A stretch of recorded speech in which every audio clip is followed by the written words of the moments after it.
할렐루야. 수요 모임에 오신 모든 분들을 주님의 이름으로 환영하고 축복합니다. 이 시간 먼저 사도신경으로 우리의 신앙을 고백하겠습니다.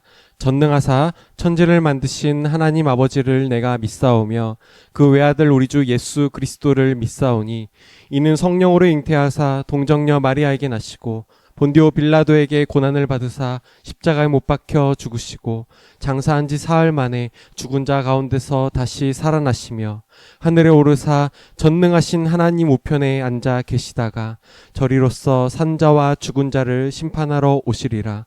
성령을 믿사오며 거룩한 공회와 성도가 서로 교통하는 것과 죄를 사하여 주시는 것과 몸이 다시 사는 것과 영원히 사는 것을 믿사옵나이다. 아멘. 이 시간 우리 함께 먼저 찬양하기 원합니다. 찬양하실 때 우리의 갈 길을 밝히 보이시는 그 주님을 기대하는 마음으로 같이 찬양하겠습니다.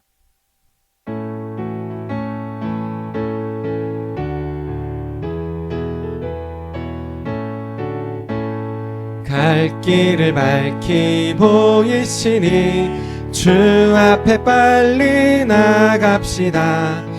우리를 찾는 구주 예수 곧 오라 하시네. 죄악 벗은 우리 영혼은 기뻐 뛰며 주를 보겠네. 하늘에 계신 주 예수를 영원히 섬기리.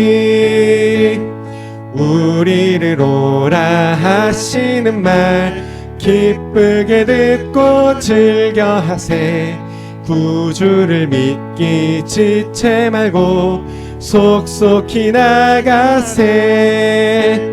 죄악 벗은 우리 영혼은 기뻐 뛰며 주를 보겠네. 하늘에 계신 주 예수를 영원히 주 오늘 여기 계시오니 주 오늘 여기 계시오니 다 와서 주의 말씀 듣세. 듣기도 하고 생각하니 참 잊히시로다. 죄악 벗은 우리 영혼은 기뻐 뛰며 주를 보겠네. 하늘에 계신 주 예수를 영원히 섬기. 죄악 벗은 우리 영혼은 죄악 벗은 우리 영혼은 기뻐 뛰며 주를 보겠네. 하늘에 계신 주 예수를 영원히 섬기리. 아멘. 주님을 영원히 섬기는 우리가 되기를 소망합니다. 우리가 눈을 들어 살아계신 주님을 보기를 원합니다. 함께 찬양으로 같이 고백하겠습니다.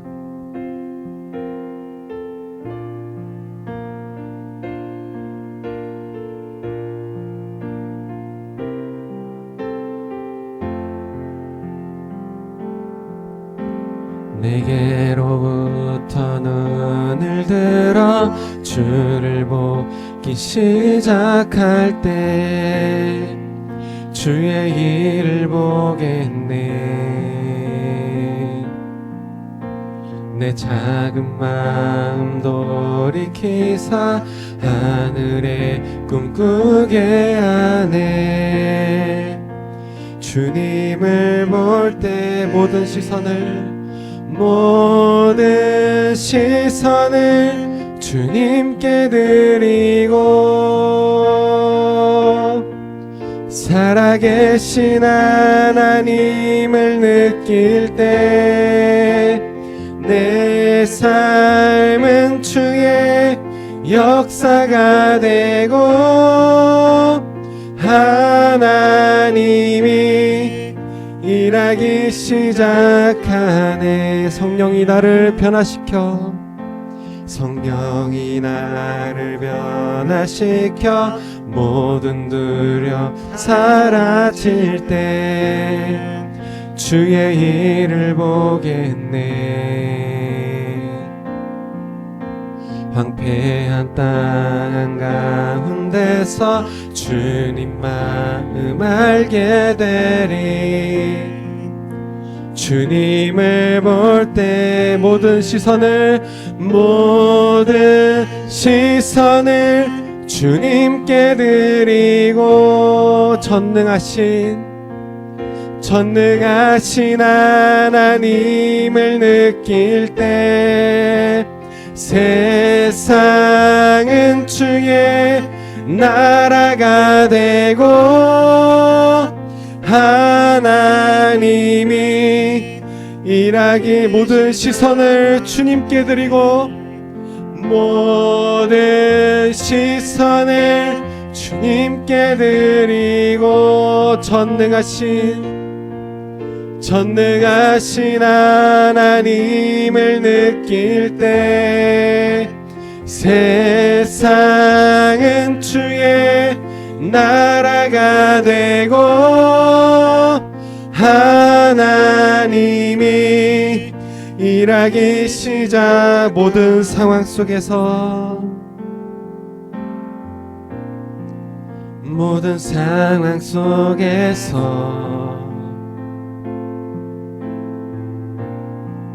주를 찬양할지라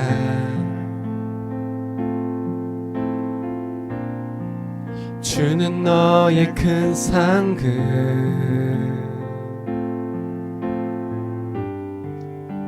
큰 도움이시라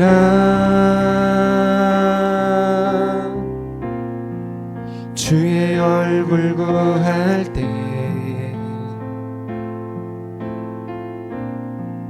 주의 영을 부으사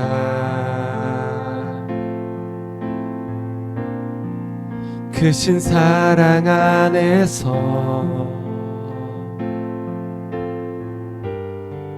주를 보게 하소서 내 영혼이 확정되어 싸우니 믿음의 눈 들어 주를 바라봅니다 내 영혼이 확정되어 싸우니 믿음의 눈 들어 주를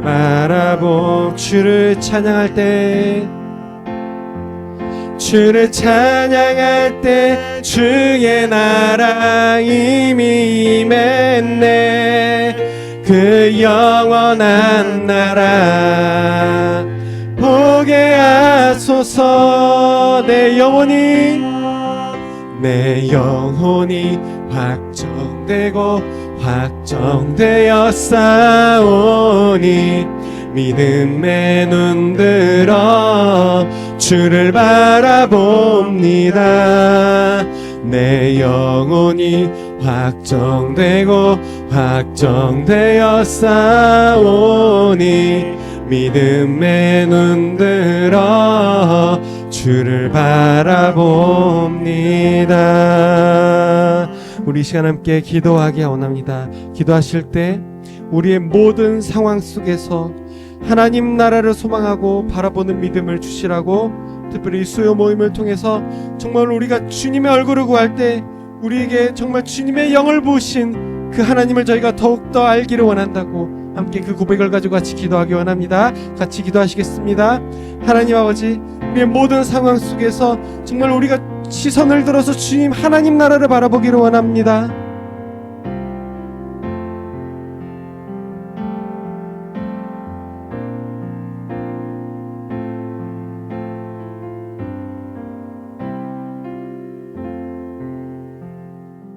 사랑의 하나님 감사합니다. 오늘 저희를 불러주셔서 이렇게 하나님 전에 나와서 함께 기도하고 찬양하고 말씀 보고 예배할 수 있게 허락하시면 감사합니다. 오늘 이 시간 하나님께서 이 자리에 우리 가운데 임재하여 주시고 정말 하나님의 영광을 볼 수 있는 시간이 될 수 있도록 하나님 붙잡아 주시옵소서. 특별히 마가복음을 통해서 예수님의 마지막 가시는 길에 대해서 배우고 있습니다.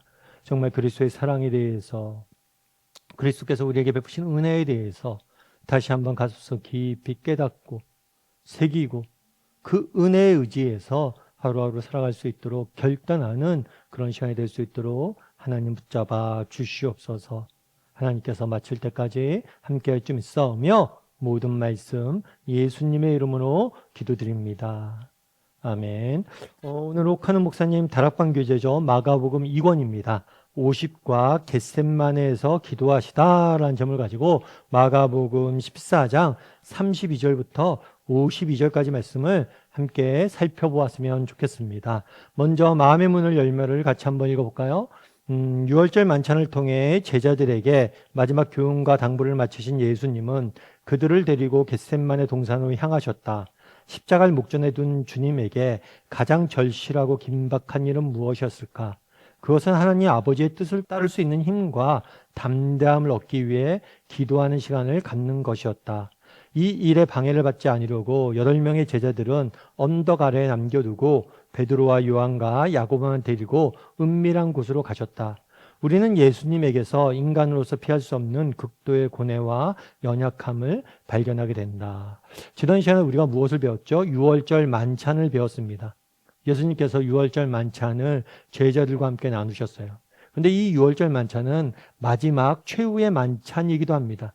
왜냐하면 이 만찬 직후에 예수님께서 붙잡혀서 또 십자가에 고난을 당하셨기 때문이에요. 그런데 오늘 본문은 무엇을 다루고 있냐면 예수님께서 이 만찬을 마치신 다음에 어떤 일을 행하셨는지 그리고 또 어떤 사건들이 그 가운데 있었는지에 대해서 기록하고 있어요. 그래서 오늘 본문을 통해서 정말 십자가 죽음을 앞에 두고 마지막으로 예수님께서 행하신 일들은 무엇이고 이걸 통해서 우리가 배울 수 있는 교훈은 무엇인지 함께 나누어 봤으면 좋겠습니다. 우리 말씀의 씨를 뿌리며 보면 첫 번째 1번은 이렇게 되어 있죠. 겟셋마네 동산은 평소에 주님과 어떤 관계가 있었는가? 평소에 겟셋마네 동산에서 주님은 어떤 관계를 가졌는가? 어떤 일을 했는가? 이렇게 되어 있는 거죠. 이렇게 되어 있습니다. 32절에 그들이라고 되어 있는데 그들은 예수님 일행이에요. 예수님과 함께 제자들이 마지막 만찬을 6월절 만찬을 마치고 어디로 갔냐면 겟셋마네라는 곳에 이르렀습니다. 이 겟셋마네라는 이름, 이게 이름이거든요. 이름 뜻은 뭐냐면 기름을 짜는 틀이라는 의미예요. 그래서 이 겟셋마네는 어디냐면 감람산에 있었습니다.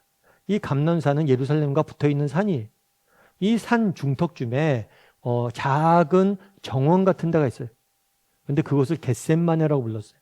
그럼 왜 겟셋마네를 불렀냐? 이 감람산에는 뭐가 많냐면 올리브 나무가 많습니다. 그러니까 올리브가 많이 수확이 되는 거죠. 그럼 이 올리브를 이제 수확을 내서 그걸 틀에 짜는 거예요. 그래서 기름을 만드는 곳이에요. 그래서 겟셋마네라는 곳에 간 거예요. 그러면 왜 예수님은 이 겟셋마네라는 곳에 갔을까요? 이곳에 가신 이유는 무엇일까요? 식사를 마친 다음에 제자들과 함께 그곳에 갔어요. 그런 다음에 예수께서 제자들에게 뭐라고 말씀하시냐면 내가 기도할 동안에 라고 합니다. 그러니까 겟셋마네 동산에 예수님께서 왜 가셨냐면 기도하러 가셨어요. 기도. 그럼 왜 기도하셨을까요? 정말 십자가의 죽음을 앞두고 정말 하나님 앞에 이 죽음을 고난을 이길 힘과 또 하나님의 은혜를 구하기 위해서 기도하러 간 거죠.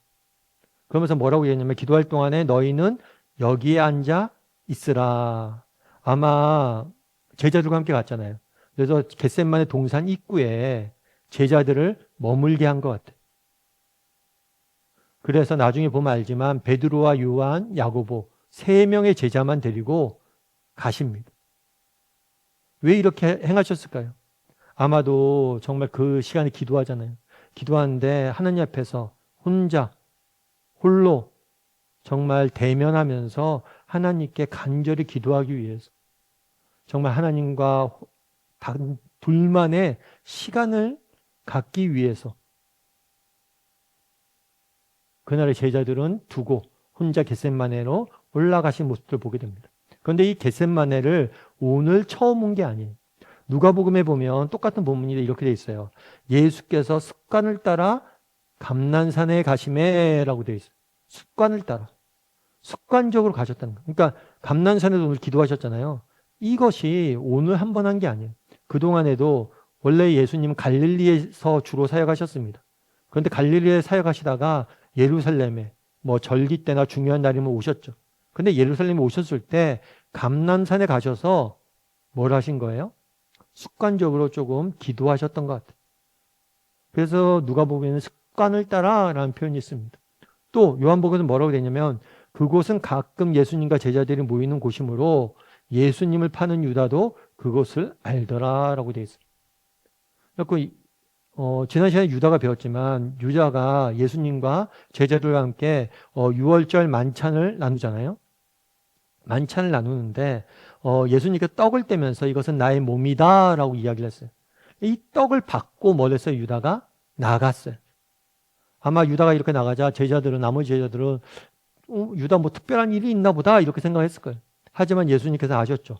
이 유다가 왜 나갔어요? 배신하기 위해서. 예수님을 팔기 위해서. 그러다 나중에 살펴보면 알지만 유다가 예수님이 계시는 감람산으로 옵니다. 그럼 어떻게 왔냐는 거예요. 만찬을 하던 장소를 뭐 했던 거예요? 장소에만 있다가 나갔는데. 평소에 이곳에 자주 다녔기 때문에 이곳에 계실 줄 안 거예요. 그래서 무리를 데리고 뭘 한 거예요?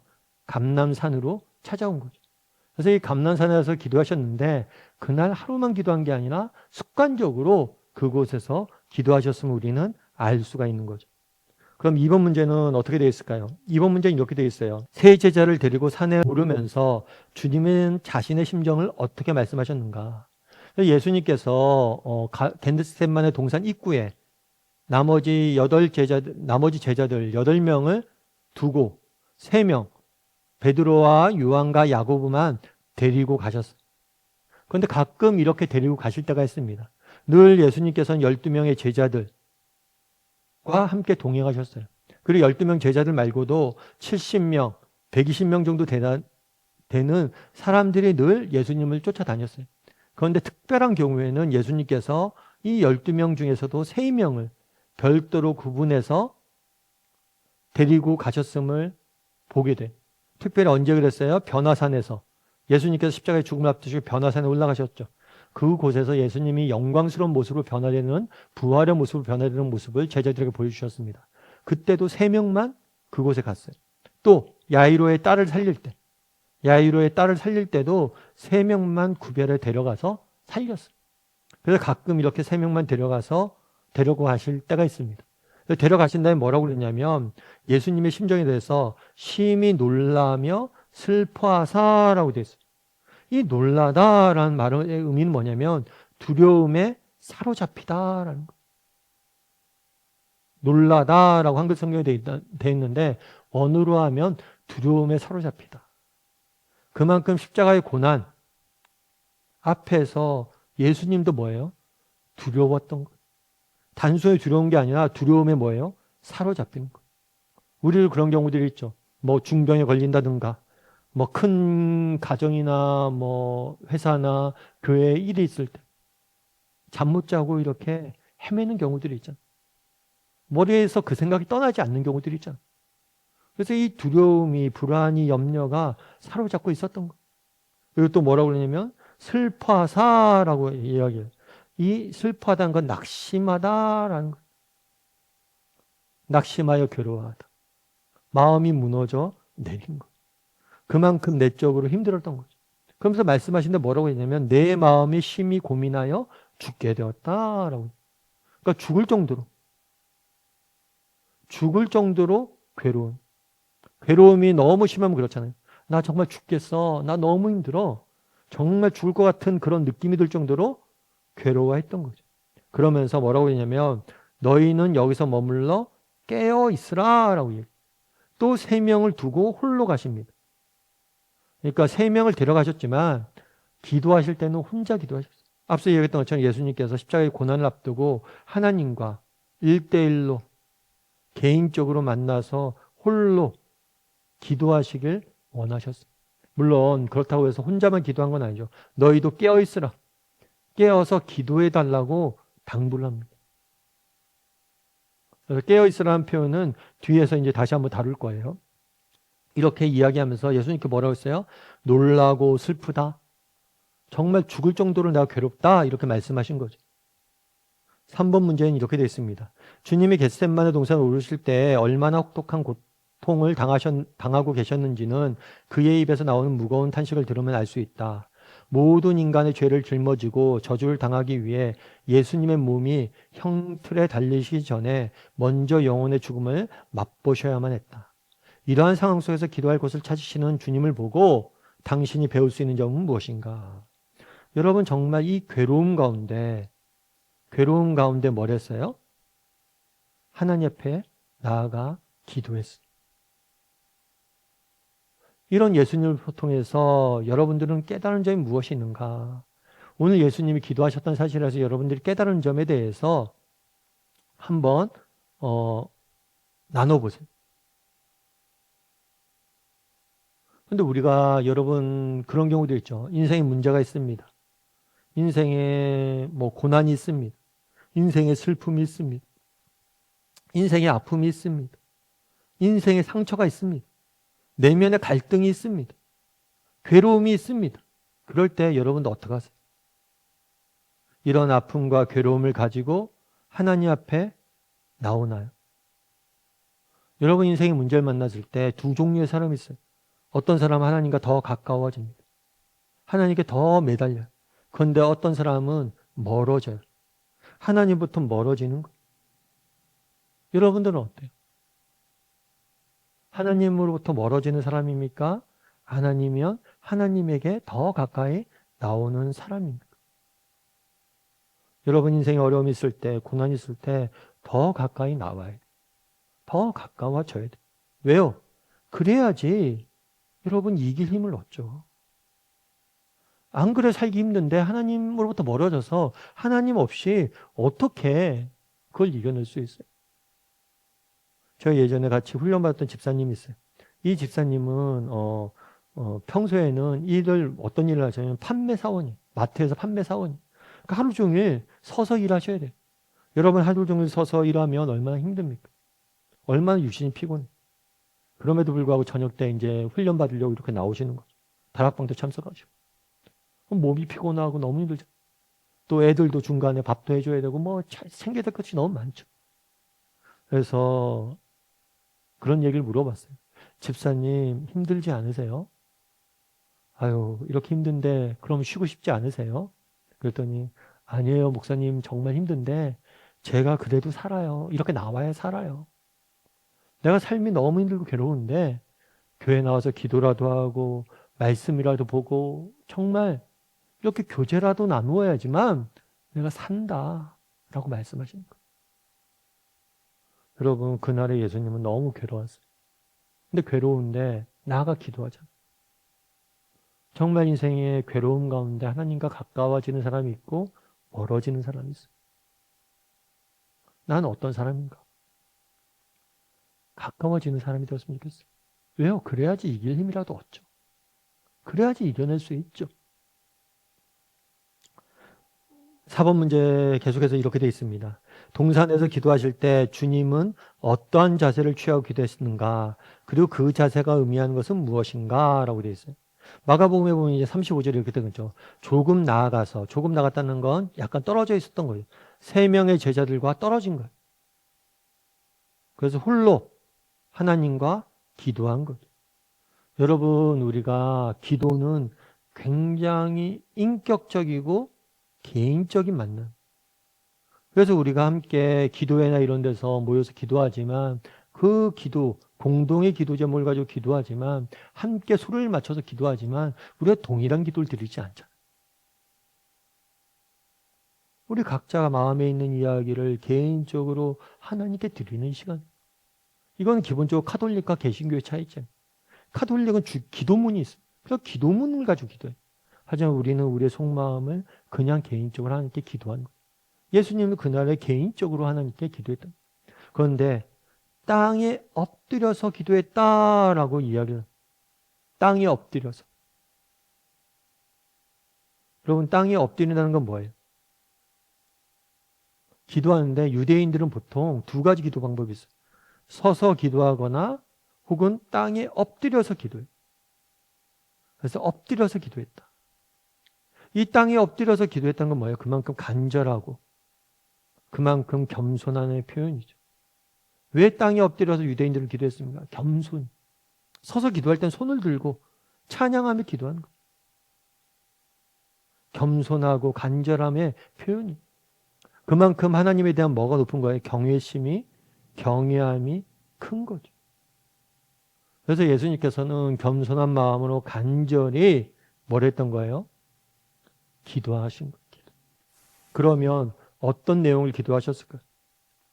될 수 있는 대로 이 때가 나의 자기에게서 지나가기를 구하시니라고 돼요. 이 때는 어느 때예요? 십자가의 고난의 때죠. 이 십자가의 고난의 때, 앞으로 이 십자가의 고난이 자기에게서 지나가기를. 이 고난의 때를 지나가도록, 이겨내도록 기도한 거죠. 마태복음에 동일해요. 조금 나가서 얼굴을 땅에 대시고 엎드려 기도하게 하시되. 그래서 여기서도 뭐라고 되냐면, 할 수 있다면 이 잔이란 표현은 뭐냐면 십자가의 죽음을, 예수님의 피 흘리심을 의미한 거예요. 그러면 자세는 어떻게 했어요? 땅에 엎드려서 간절히 간곡히 기도했어요. 그러면 어떻게 기도했는지에 대해서는 우리 5번 문제를 통해서 살펴보죠. 5번 문제 되면 이렇게 돼 있어요. 36절 말씀을 각자 쉽게 정리하고 그 의미를 생각해봐라. 이르시되, 이게 기도의 내용을 적어놨어요. 이제 앞에 간절히 기도했어요. 근데 구체적으로 기도했어요. 아빠, 아버지여. 하나님이라고 부르지 않고 아빠, 아버지라고 불렀어요. 아빠는 가장 친밀한 표현이죠. 그래서 우리도 기도할 때 마찬가지예요. 여러분, 기도할 때 하나님이 누구신지를 기도해야 돼요. 여러분, 기도에 있어서 가장 중요한 건 뭐냐면 대상이. 정말 세상의 모든 종교나 모든 사람은 기도란 걸 합니다. 세상의 모든 종교는 기도가 있어요. 그리고 어떤 사람은 신을 믿지 않는 사람도 기도를 가끔 해요. 그런데 그들이 하는 기도와 우리가 하는 기도는 뭐가 차이가 있어요, 그럼? 각자 서로 원하는 것을 구하잖아요. 강구하잖아요. 결국에 대상이. 우리가 기도하는 대상은 누구십니까? 전능하신 분이세요. 이 모든 것을 행하시는 분이세요. 무엇이나 행할 수 있는 분이세요. 뿐만 아니라 우리가 기도하는 대상 누구예요? 아버지. 아버지는 어떤 분이세요? 우리를 누구보다도 사랑하시고 우리를 아끼시는 분. 이 사실을 늘 기억하고 기도해야 돼. 우리의 기도하는 대상이 누구입니까? 아빠, 아버지. 그러면서 이렇게 해야죠. 아버지께서는 모든 것이 가능하시오니. 그러니까 우리가 기도하는 대상은 누구냐? 전능하신 아버지다. 그걸 이야기한 거예요. 이 잔을 내게서 옮기시옵소서. 잔도 마찬가지죠. 앞서 얘기했던 이 잔은 십자가의 죽음, 피 흘림을 이야기하는 거예요. 죽음을 내게서 옮기시옵소서라고 이야기해요. 사실 이 부분이 우리의 굉장히 마음의 울림이 있는 거죠. 여러분, 우리가 기도할 때 조심해야 될 게 있어요. 그건 뭐냐면 착한 아이가 되고자 하는 거예요. 하나님이 원하시고 바른 기도만 하려고 하는 거예요. 하지만 예수님께서는 바른 기도를 하려고 하지 않아요. 뭘 하세요? 자기의 진심을, 자기의 마음을 온전히 진솔하게, 솔직하게 말아요. 하나님, 정말 이 잔을 제가 피하고 싶습니다. 이 고난이 너무 힘들고 내가 죽게 되어서 이걸 피하고 싶습니다. 라고 이야기해요. 그리고 여러분, 우리가 기도할 때 솔직한 자기 심정을 이야기해요. 하나님, 힘들면 힘들다. 하나님, 누가 원망스러우면 원망스럽다. 그리고 여러분, 시편에 나와 있는 시편 저자들의 기도문을 보세요. 그 원수가 저를 괴롭힙니다. 너무 괴롭습니다. 제가 병 걸려서 언제 죽을지 모르겠습니다. 너무 죽음이 두렵습니다. 자신의 이야기를 솔직히 다 이야기해요. 내가 지금 어떤 마음이 있는지, 어떤 아픔이 있는지, 어떤 상황이 있는지 다 이야기를. 왜 이게 솔직히 우리도 이야기를 해요? 왜 솔직히 이래야 됩니까? 그래야지 하나님께서 뭐예요? 일하시죠. 우리 가끔 자녀들 그러잖아요. 야, 뭐 아무개야, 너 무슨 일 있니? 아니, 아빠 일 없는데요? 일 없다 그러면 개입할 수가 없잖아요. 아빠 이게 문제가 있고 이런 게 힘들어요. 어려워요. 얘기를 해야지 개입하죠. 그래서 성경은 이야기할 때 예수님께서 뭐라고 해요? 이 잔을 내게 옮기기를 원한다. 자신의 솔직한 마음을 진솔하게 표현하는 거예요. 우리도 그럴 수 있어야 돼. 여러분 기도할 때 여러분이 가지고 있는 마음을 진솔하게 하나님 앞에 내어드려야 돼요. 하나님 이러이러합니다 라고 말할 수 있어야 된다는 거죠. 그런 다음에 또 뭐라고 그래요? 그러나 나의 원대로 하지 마시고 하나님의 원대로 하십시오. 나의 뜻과 하나님 뜻 사이에 결국에 뭘 결정하는 거예요? 하나님의 뜻을 신뢰하기로 결정하는 거예요. 우리가 정말 진솔하게 하나님 앞에 기도해야 됩니다. 동시에 우리가 기도할 때 뭘 해야 돼요? 하나님을 신뢰해야 돼요. 하나님의 뜻과 계획과 하나님의 의지. 분명히 하나님의 선하신 뜻이 있고 그것도 신뢰하면서 우리가 기도할 수 있어야 된다는 거죠. 6번 문제는 계속해서 이렇게 얘기합니다. 예수님의 기도 내용을 검토하고 그의 기도하는 자세를 유의하게 보면 하나님께 우리가 나아갈 때 반드시 기억해야 될 두 가지 원리를 발견할 수 있다. 그것은 무엇인가? 라고 얘기해요. 앞서 얘기했죠. 36절 말씀은 이루시되 아빠 아버지여 모든 것이 강등하오니 내 잔을 옮기시옵소서. 그러나 나의 원대로 마시고 아버지 원대로 하옵소서. 이 부분에 대해서 좀 전에 살펴봤어요. 그러니까 여러분들이 이 구절을 통해서 배운 원리들을 이야기 나눌 수 있죠. 뭐 여기서 배울 수 원리는 뭐였어요? 아까 진솔하게 우리의 이야기를 한다. 우리의 기도를 들으시는 대상이 누구인지 기억을 한다. 그리고 하나님의 뜻에 그럼에도 불구하고 신뢰하고 뜻을 순종할 수 있어야 된다. 이런 이야기를 나눌 수 있겠죠. 그리고 또 보면 39절에 뭐라고 그러냐면 다시 나아가 동일한 말씀으로 기도하셨다. 동일한 말씀을 기도하셨다. 무슨 얘기냐면 정말 지속적으로 기도한 것을 보게 돼요. 여러분 우리가 하나님 앞에 나아가 기도할 수 있어야 돼요. 그런데 한번 기도하고 멈추고 그러면 안 돼요. 때로는 정말 응답 받을 때까지 정말 하나님 앞에 간절히 지속적으로 기도할 수 있어야 돼요. 물론 하나님께서 우리가 기도하면 바로 응답하시면 좋습니다. 하지만 때로는 하나님께서 우리의 기도의 응답에 뭐예요? 더디 응답하실 때가 있어요. 그러면 더 간절히 매달려야 돼요. 왜 더디 응답하실까? 그건 알 수 없어요. 하지만 그 기도의 시간들을 통해서 뭘 하는 거예요? 우리를 준비시키는 거예요. 그래서 여러분들 꾸준히 지속적으로 기도할 수 있어야 됩니다. 한번 기도해서 응답되면 너무 감사한 일이죠. 하지만 응답이 더딘다 할지라도 여전히 계속해서 뭘 해야 돼요? 끈질기게 하나님 앞에 기도할 수 있어요. 그런 면에서 기도는 일종의 노동이라고 할 수 있어요. 그래서 기도를 열심히 기도에 대해서 연구한 영성학자들은 기도를 노동의 비유, 씨름의 비유. 여러분 기도는 한 번 하고 끝나는 게 아닙니다. 지속적으로 그것들을 가지고 붙잡고 매달리고 싸우는 거. 노동이. 그래서 여러분들 정말 끈질기게 하나님 앞에 매달려 기도할 줄 아는 사람이 되어야 되는 거죠. 7번 문제 보면 이렇게 되어 있습니다. 예수님의 기도의 내용과 당신의 기도의 내용을 한번 비교해봐라. 어떤 점에서 동일하고 어떤 점에서 다른지 그 결론을 말하라. 그래서 예수님 기도한 내용 뭐였어요? 진솔하게 자신의 마음을 이야기하고 또 동시에 그럼에도 불구하고 하나님을 신뢰하고 하나님의 뜻을 구하잖아요. 그리고 또 오늘 보면서 알 수 있는 건 뭐예요? 지속적으로 간절히 기도하고 있죠. 그래서 여러분들이 한번 비교해보세요. 나는 어떤가? 나는 어떤가? 근데 우리가 잘 못하는 것들 중에서 여러 가지가 있을 수 있죠. 어떤 사람은 진솔한 마음을 기도하지 못하는 사람이 있고 어떤 사람은 하나님의 뜻을 구하지 못하는 사람이 있고 또 어떤 사람은 뭐예요? 지속적으로 간절히 어떤 사람은 하나님의 뜻을 구하기보다는 나의 뜻만을 구하는 사람이 있는데 우리도 하나님의 뜻을 구할 수 있어야겠죠. 그리고 어떤 사람은 그냥 한 번 기도하고 많은 사람이 있어요. 지속적으로 간절히. 그래서 이 세 가지에 대해서 한번 점검을 사람마다 부족한 부분들이 있을 거예요. 요즘은 저는 개인적으로 많이 생각드는 게 요즘은 참 제 개인적으로 이게 끈기가 좀 부족한 게 아닌가? 정말 더 열심히 매달리고 더 끈질기게 매달려 되는 게 아닌가? 너무 쉽게 내 스스로 포기하고 내려놓지 않는가? 이런 생각들이 들 때도 있어요. 여러분 정말 끈질기게 간절히 기도할 수 있어요. 그래서 여러분 한번 각자 비교해보세요. 비교해보시고 다락방에 서로 나눠보세요. 그리고 뭐 이런 거 나눌 때 뭐 누가 더 똑똑하네, 잘났네 이런 건 없는 거니까. 우리가 편하게 내가 부족한 점은 무엇인지 서로 나누고 또 서로를 통해서 배우고 아, 나는 이런 부분이 내가 부족하다고 생각했는데 저 집사님 저런 부분을 이야기하는구나. 아, 저런 부분은 또 공감이 되네. 아, 내가 배울 점이 있네. 이렇게 하면서 좀 이야기를 좀 나눠보세요. 그래서 예수님의 기도를 통해서 배우고 서로의 대화를 통해서 좀 배울 수 있어요. 8번 문제는 이렇게 되어 있죠.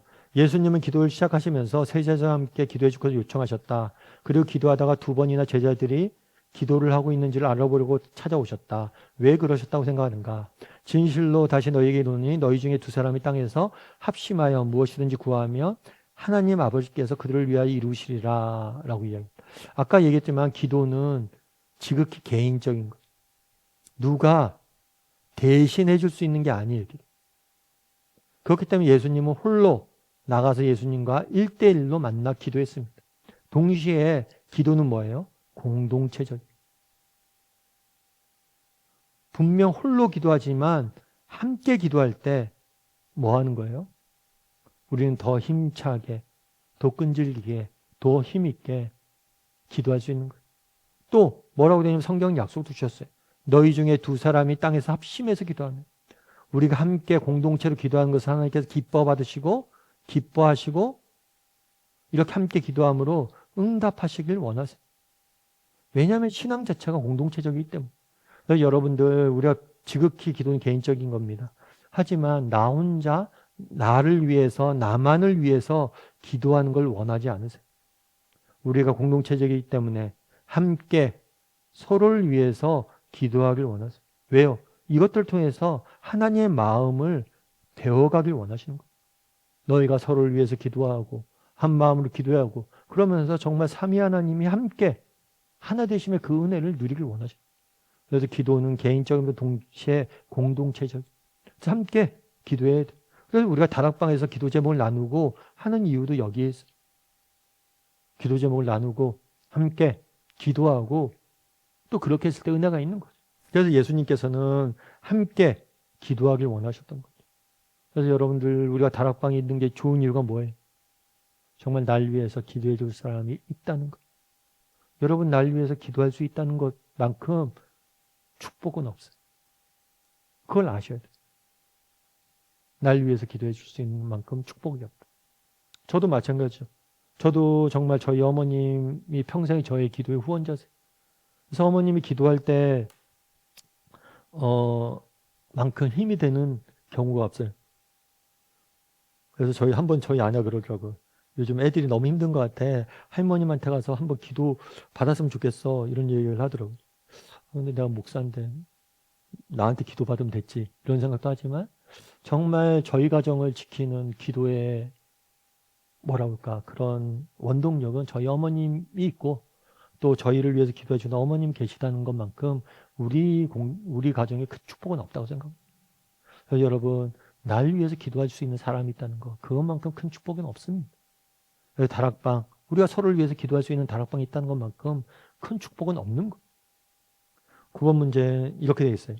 땅에 얼굴을 혼자 대고 혼자서 외롭게 통곡하며 기도하시는 주님의 모습을 보고 당신은 무엇을 느낄 수 있는가? 라고 되어 있죠. 그는 육신이 계실 때 자기의 죽음에서 능히 구원하실 이에게 심한 통곡과 눈물로 간구와 소원을 올렸고 히브리서는 예수님이 누구시냐 예수님이 어떤 분이신지를 설명하는 성경책이에요. 그러면서 예수님에 대해서 뭐라고 얘기했어요? 죽음을 앞두고 뭐랬어요? 통곡과 눈물로 기도했다. 그래서 여기서 알 수 있는 건 예수님 누구셨냐면 참 인간이셨다. 참 인간이 되셔서 기도하셨다는 거죠. 참 인간이 되셔서 정말 우리를 위해서 기도하셨어요. 그래서 그 예수님께서는 뭘 아세요? 우리의 아픔을 아세요. 경험하셨기 때문에. 예수님께서는 우리가 얼마나 힘들고 어렵고 정말 인생의 눈물 앞에서 얼마나 통곡과 눈물의 시간을 보내고 있는지 아세요. 그래서 아시기 때문에 도울 수 있는 거예요. 예수님은 우리의 아픔을 직접 경험하셔서 아시는 거예요.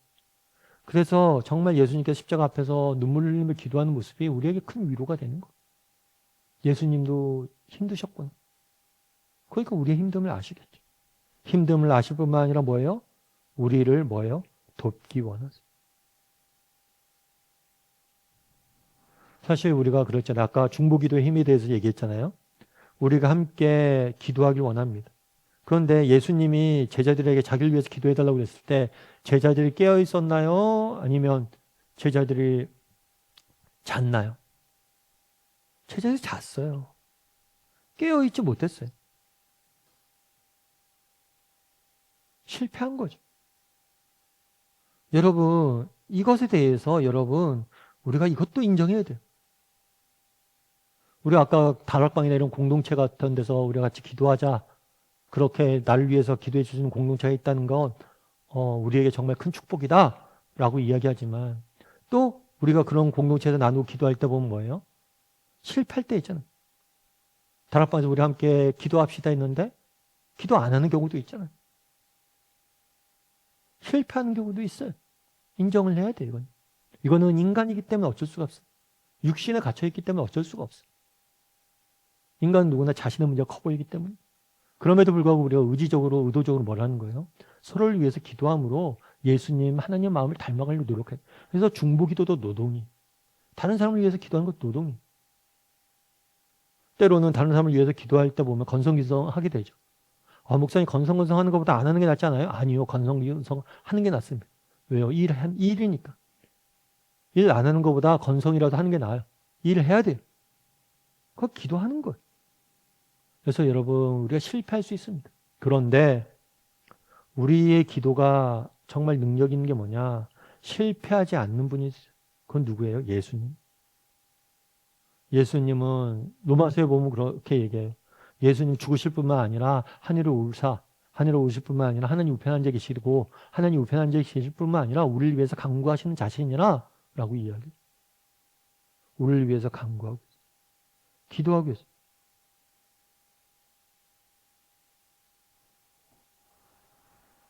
이게 너무나 우리의 아픔을 아시는 예수님께서 우리를 위해서 기도하고 계시다. 이것이 우리에게 주는 위로가 얼마나 큰 것인지 모릅니다. 그래서 예수님의 기도에 대해 쭉 배웠는데요.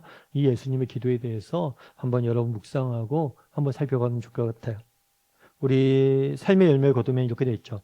예수님이 체포당할 당시의 상황을 꼼꼼히 살펴보라.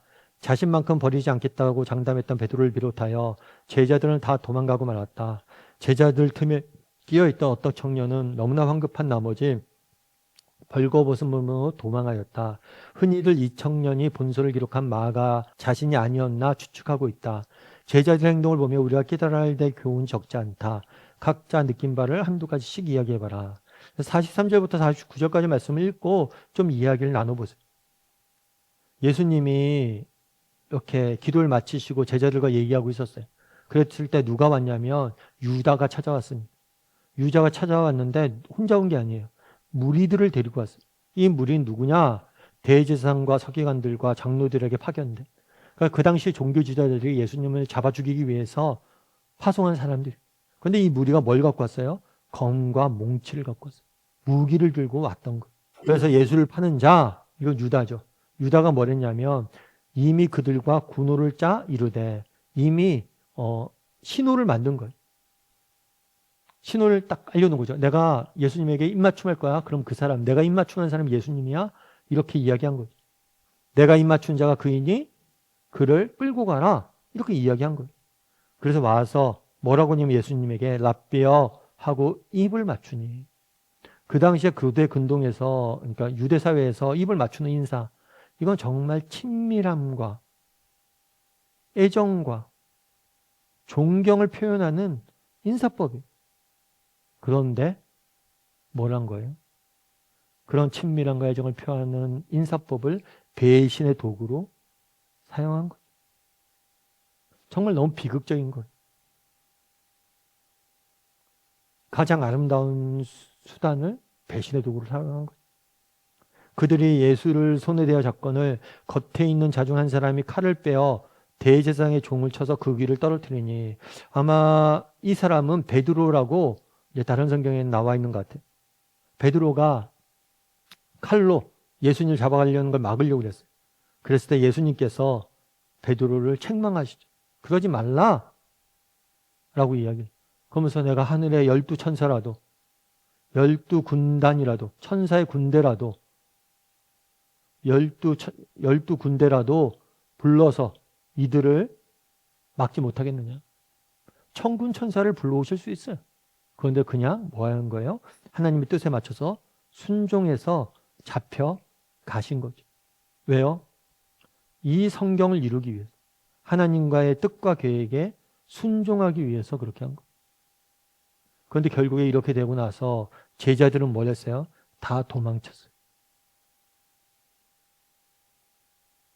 특별히 본문에 나온 마가, 한 청년 같은 경우에는 이불을 벗어두고 알몸을 갔다라고 되어 있죠. 그래서 옷 이불은 여기서 겉옷 같은 거예요. 겉옷. 그 당시에는 천이 귀했기 때문에 겉옷 같은 경우에는 옷으로도 쓰지만 여행 중에 이불로도 쓰고 그랬어요. 그래서 이렇게 쭉 나머지 말씀을 보고 여러분들이 뭐 이렇게 몇 가지 느낀 바를 좀 이야기 나누고 교제 나누면 좋을 것 같습니다. 잠깐 기도하죠. 우리 오늘 말씀 기억하면서 기도했으면 좋겠습니다. 그날에 예수님께서 겟셋마네 동산에서 기도하는 모습을 보았습니다. 정말 예수님의 기도와 우리의 기도를 비교해 봤으면 좋겠어요. 그리고 우리의 기도에 뭐가 문제가 있는지, 우리도 예수님처럼 인생의 문제를 만났을 때 정말 괴로운 마음이 들 때 하나님 앞에 나가서 기도할 줄 아는 사람들이에요. 그리고 우리도 예수님처럼 진솔하게 정말 하나님 앞에 우리의 기도 제목을 알리고 또 하나님의 뜻을 구하고 끈질기게 매달릴 줄 아는 사람이 되게 달라고, 예수님처럼 기도할 줄 아는 사람이 되게 달라고 기도했으면 좋겠습니다. 또한 두세 사람이 내 힘으로 합심해서 기도할 때 하나님이 들으시고 응답하신다고 했어요. 날 위해서 기도하시는 정말 예수님을 바라보게 해라. 그리고 또 내가 예수님의 마음으로 서로를 위해서 기도하는 기도의 동역자들이 되게 해달라. 그날의 제자들은 실패했지만 우리는 서로에 대해서 기도하는 것을 실패하지 않도록 하나님 우리를 지켜달라. 진심으로 서로를 위해서 기도하게 해달라. 오늘 말씀 기억하면서 정말 예수님의 기도에 대해서 묵상하면서 함께 기도하도록 하겠습니다. 같이 기도하시겠습니다.